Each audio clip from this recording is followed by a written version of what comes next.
Bastos ka! Oh! Ito ka! Ang susunod na programa ay rated PG. Ito ay nangangailangan ng patnubay at gabay ng magulang para sa mga batang manonood.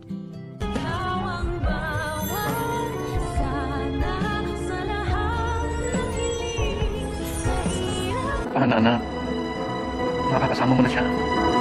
Sa tuluyan niyang pagkakaroon ng malay ni Lolo Pepe ay meron siyang matinding pasabog kay Giselle na labis namang ipagtataka ni Giselle kung sino ang tinutukoy ng kanyang papa na makakasama na nito. Na alam naman talaga natin kung sino ang tinutukoy ng matanda at ito'y walang iba nga kundi ang anak ni Giselle na akala niya ay patay na. Mas intense pa po ang magiging kaganapan sa pagitan ng mag-inang Giselle at Justin. Dahil sa muli nilang paghaharap ay hahanapin ni Giselle si Justin at sasabihan ba naman ito at pagbibintangan na baka ito ang mastermind sa pagdukot kay Lolo Pepe na agad naman ikapipikon ni Justin. Sabay sagot niya sa kanyang nanay na kung meron daw siyang pagtatangkaan ng buhay dito ay walang iba kundi si Giselle. Kaya naman si Giselle ay gulat na gulat dahil hindi niya naman akalain na masasagot siya ng gano'n ng babaeng ito na hindi niya naman kilala. At ang pakilala nga lang ni Lolo Pepe sa kanya ay isang kaibigan. Kaya naman hindi na mapipigilan ni Giselle ang sampalin si Justin.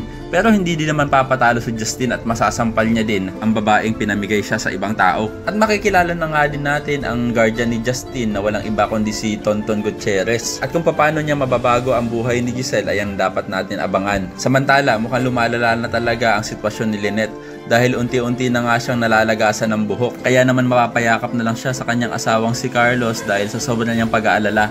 Pero sandali lang, nakapagtataka naman na nagising na si Lolo Pepe pero wala siyang natatandaan. Naku, naloko na, mukhang nag-amnesia pa nga. Kaya naman kung isa ka rin sa mga umaasang sana hindi nag-amnesia si Lolo Pepe ay pakilike ang video na ito and don't forget to subscribe. Thanks for watching and see you next time. Bye-bye!